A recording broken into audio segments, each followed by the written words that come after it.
The lovely Athena was born to the mighty Zeus and the wise Metis. Metis was the first wife of Zeus. How surprising, right?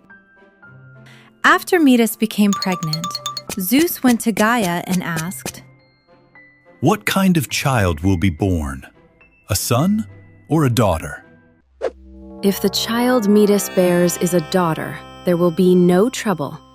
But if it is a son, he will take your throne. When Zeus heard this, he was shocked. From that moment on, he worried that the baby might be a boy. Meanwhile, Metis was simply happy about her pregnancy and knew nothing of Zeus's fear. After thinking long and hard, Zeus came up with a terrible plan. He transformed Metis into a fly and turned himself into a frog.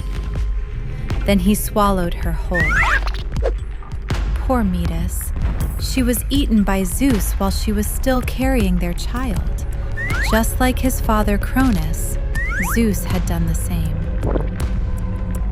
One day, as time passed, poor Zeus began to suffer from a terrible headache.